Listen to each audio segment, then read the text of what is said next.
Hey guys, welcome back to the channel. I'm Brandon, this is Zach, and that's Dominic, and we're 9 to 5 Tactical. Today, we are reviewing the Sig Sauer P365 XMacro comp.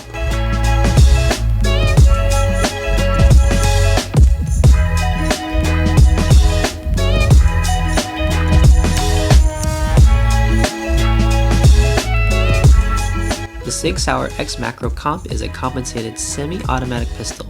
It comes with a 3.1-inch barrel made from carbon steel with a longer slide that has an integrated compensator to help mitigate recoil. This gun does come with X-ray 3-iron sights and is optic cut for an RMSC footprint. It features a full 1913 rail with a polymer grip that holds 17-round magazines and a flat-facing trigger that has an average break of 5.5 pounds.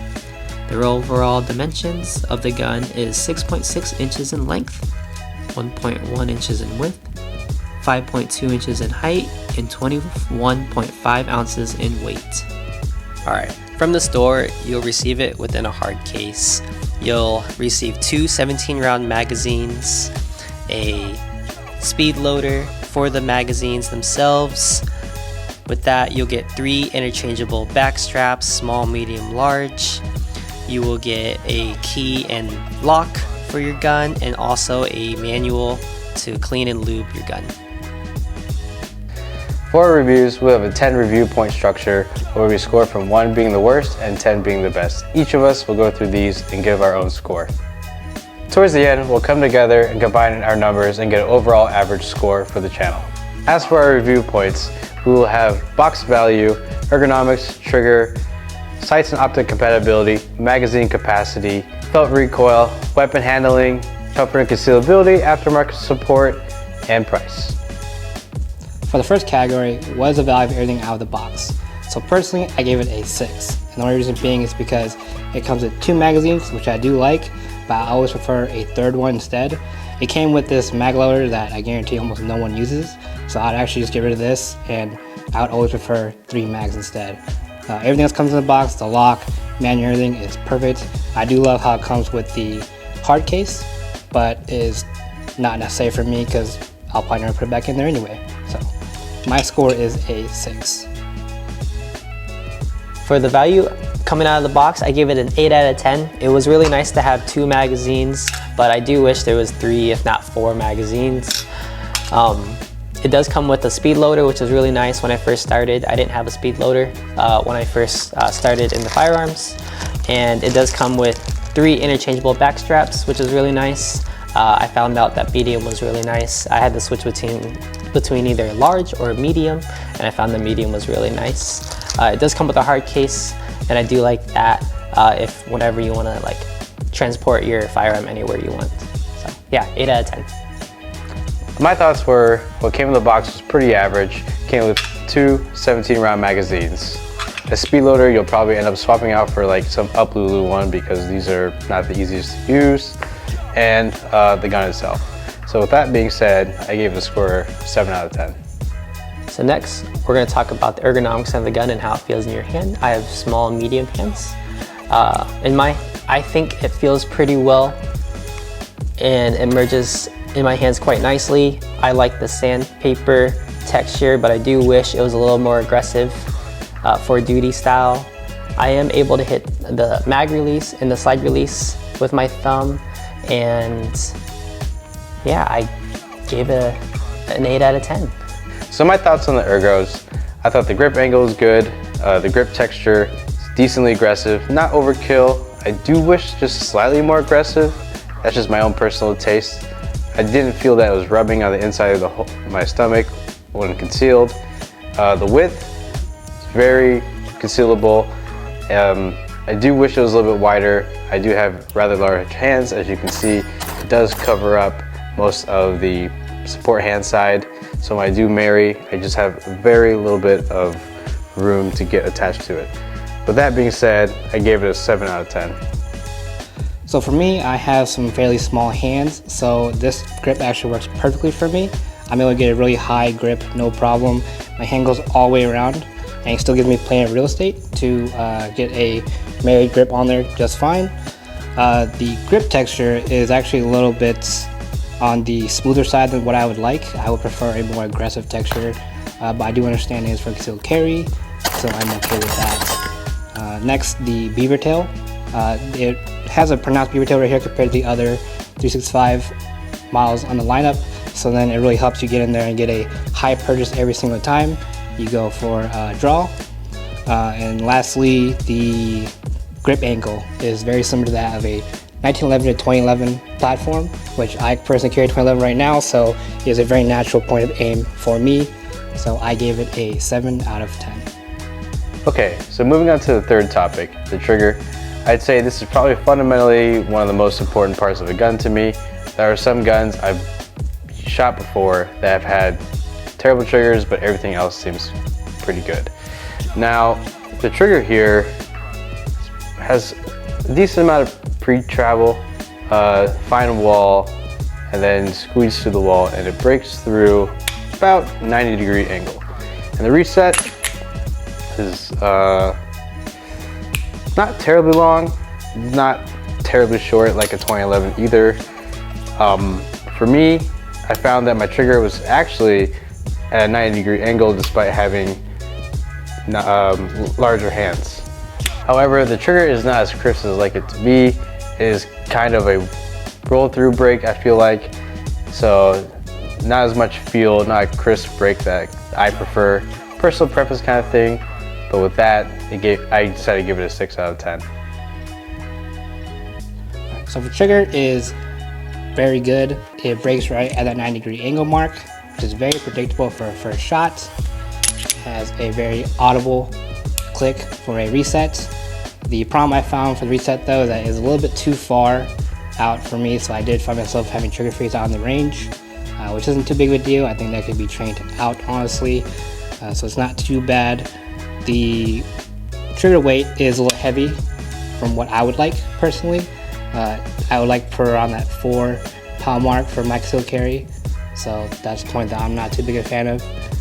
Lastly, it does have about 3 to 4 walls for the break, so if you're going for a very precise shot, I think that might be a little too much creep for my taste. So I do think there is room for improvement, so I would give it a 7 out of 10. Alright, so I gave it an 8 out of 10. I do like the trigger quite a bit. It does hit at a 90-degree angle for the break. It has a little bit of pre-travel when you hit the wall, but it is really nice audible, and it's a cream break once you pass all the little rolling walls. And then the reset is very audible, which I do like, and you can feel it. It does push your finger back on the reset, and I do like that. So I gave it an 8 out of 10. Next category is going to be about the sights. That includes the iron sights and the red dot footprint that comes with the gun. Starting with the iron sights, it is advertised to be night sights. I found for myself that under low light settings is actually pretty hard to pick up. It's supposed to have a bright front tritium sight for the front, but I found that it didn't glow at all. I couldn't find it when we were shooting at 50 yards. Luckily, it was still doable. We were able to get some hits out 50 yards, no problem with these. But I imagine any darker setting, these would not work for me personally. I actually prefer a more blacked out sights because I don't usually use iron sights unless for very special cases. I'm more red dot shooter myself, so I would actually not even use these. Moving on to the red dot portion, I do like how it is set up with the RMSC footprint. On top of that, it has the front lugs removed, so it does allow for the Halston K lineup to be direct mounted to the slide. That is great. A lot of other companies do not do that. The front lugs do get in the way, and you do have to get them shaved down to fit the Halston lineup. And I personally always just run the Halston K series. I think it's one of the best dots out there. So one thing to note is the current P365 lineup allows you to retain the rear iron sights when mounting the optic to the slide, which is very good. The previous or first generation of the P365 lineup did not allow you to retain that, so I'm glad that Sig actually listened to their customers and added that in to future. For that reason, I am giving it an 8 out of 10. Alright, so I give these a 7 out of 10. I really like the direct mount for the Halston EPS carry. That was a really nice addition for these Sig macros to have that same kind of footprint. The reason why I gave them a 7 out of 10 is because we got to shoot the iron sights at night. We turned off the red dot, and I found out that the front and the rear sight weren't glowing as well. They're tritium night sights. We were trying to shoot them at the 50. I actually had a hard time shooting them at the 50. The front sight didn't glow as much as I wished, as a red dot would, especially if my red dot does go out. I'd like to have backups at night, but the iron sights just didn't glow, and that's why I gave them a 7 out of 10. So for the sights, I give it a 6 out of 10. The reason being is if you want any other sights other than the RMSC footprint, you have to get an aftermarket plate. Now moving on to the iron sights, they did advertise that they are night sights. However, as I tested, shooting at night, they hardly glowed at all. So when trying to line it up with the target, I could not see. So I threw my shots. Could be personally be me. However, at night, the front sights are not that visible. However, we did try again at 25 yards, and I had no issues hitting at 25 yards, only using the iron sights. So within 25 yards, I'd say they're quite accurate. So the next category is going to be the magazine capacity. Sig made a 17-round magazine. It's the largest magazine I've ever seen in a compact gun so far. They do have round indicators on the back going from 4 to 17, which I really like. Some magazines only show 5 and 10, which are hard to count how many rounds you actually have, so it's really nice to show that they do have a round indicator for each round going after 4. I really like the bright follower, and it fits really nice. I don't think that you could have added any more rounds to this. They did fill this whole magazine up with as many rounds as they could, and I give it a 10 out of 10. So for magazine capacity, I rated an 8 out of 10. It's pretty amazing for how small the firearm is to hold 17 rounds. Now, where it does lose a couple points is if you live in a restricted capacity state. The XMacro does not offer limited capacity magazines from factory, so local gun stores may not have the XMacro in store for you. So the fact that this gun sits between the subcompact and compact platform and still holds 17+1 capacity is just truly amazing. It has the same capacity as a standard Glock 17, but the footprint of a subcompact platform, which makes it an amazing contender for an EDC. That's the reason why I gave it a 10 out of 10. Now, as we've mentioned ergos before, now we move on to the next topic of felt recoil. Now, why is this so important? A gun may feel great in hand, the ergos may be perfect, the trigger might be great for you. However, when shooting, you may find yourself a little surprised the gun might be a little more snappy than you imagined, or it performed quite well for its size. In my case, with the XMacro, I found that it's rather smooth for its size, especially comparing it to other handguns of its similar size category. And with that being said, I did rate it a 7 out of 10. For a subcompact size slide, I found that the Tactical Comp does a really good job of keeping the front end of the muzzle down under a faster rate of fire. I believe that the comp really does a good job of taking the bite off the felt recoil when you're shooting it. For that reason, I gave it a 7 out of 10, since other firearms in this category usually have a little more recoil behind it. Alright, so the XMacro is definitely a compact size gun, and with compact size guns, they have a tendency to snap a little more. With the integrated compensator, it definitely helps with mitigating recoil and muzzle flip, and it helps bring it back down to 0 to find your sights again. I really like the compensator and how it feels compared to other guns that in its category, just like the 365 XL. I would definitely take an integrated compensator over a non-integrated one any day.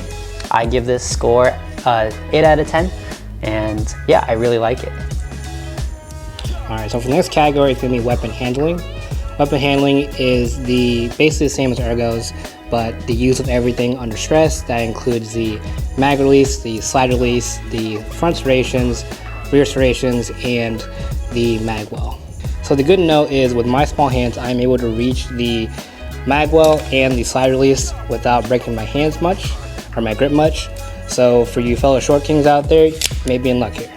So another thing that I found for semi-automatic handguns, especially so for the P365 lineup, is it has a case of mag slap. It's not really a good term for it, but I'm going to call it mag slap. Basically what it is, on an open chamber, like for example on a sidelock reload, it will be stuck open, and on a magazine change, when you slap the magazine up hard enough, it automatically releases the slide for you, therefore auto chambering around for you. So this is a nice feature that it has. I'm not going to go into details about it, but it does happen pretty often with the P365 lineup. The cons for this is that when it doesn't happen, I find myself having issues hitting that side release because it is so flush to the slide. I imagine that under a stressful situation, I would definitely have issues hitting that side release on a normal basis. Moving on to the serrations, I find for the front ones and the rear ones, they aren't very pronounced. So I can definitely do it, but I'd say if I had any issues with blood, sweat, grease, or anything like that on my hands, I might have an issue with actually actuating that slide because it is quite tough to pull back. Lastly, I would talk about the mag well. I find that it is a very tight fit when inserting that mag. I would wish they gave it a flared mag well for easier on reloads. I did get caught up a couple of times when I was running it. So with all that in mind, I would give it a 6 out of 10. So in this part, I gave this a 9 out of 10 because I really feel like my hands fit really good in the grip and I get a pretty good purchase. I'm able to manipulate the slide release and the mag well pretty easily. I do wish there was a flared mag well, but with enough repetition, I think you can get the mag in pretty well without having a flared mag well, but it would be nice to have one. The slide serrations, they're not too aggressive, but you can tell that you can get a pretty good bite on them. But yeah, I definitely give this a 9 out of 10. So for weapon handling and manipulations, I gave it a 6 out of 10. What I found issues with was the slide serrations here.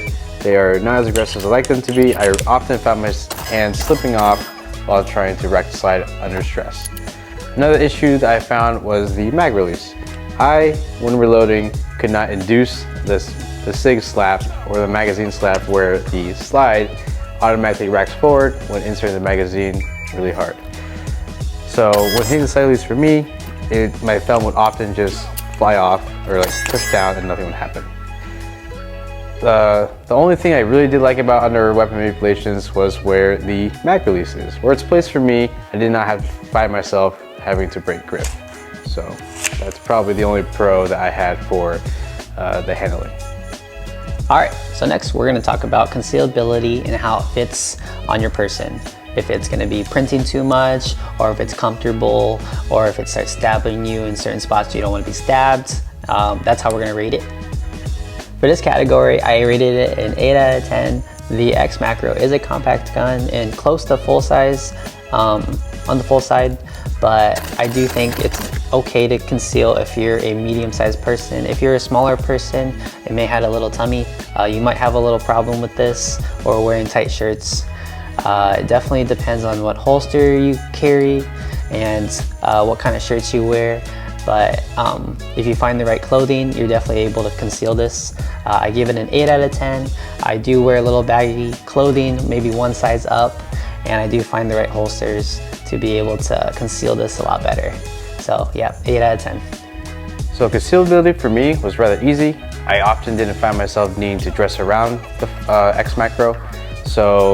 But that also may only apply to me, as I do kind of wear larger or slightly oversized clothing. As for comfortability and maneuverability, I found that the XMacro was rather easy to maneuver around. You still knew it was there and pointing at your groin.